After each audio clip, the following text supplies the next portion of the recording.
বছরে রোজা রাখলাম, আগামী বছরে রোজা রাখতে পারবো কি পারবো না গ্যারান্টি নাই।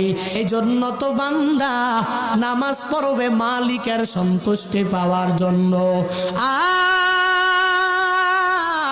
এই চিন্তা ভাবনা অন্তরে নিয়া বান্দা নামাজে দাঁড়াবে। এটাই আমার জীবনের শেষ নামাজ।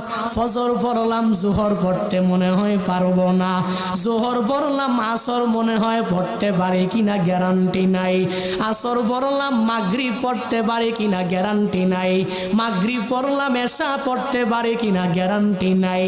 এই বছরে রোজা রাখলাম, আগামী বছরে রোজা রাখতে পারবো কি পারবো না গ্যারান্টি নাই।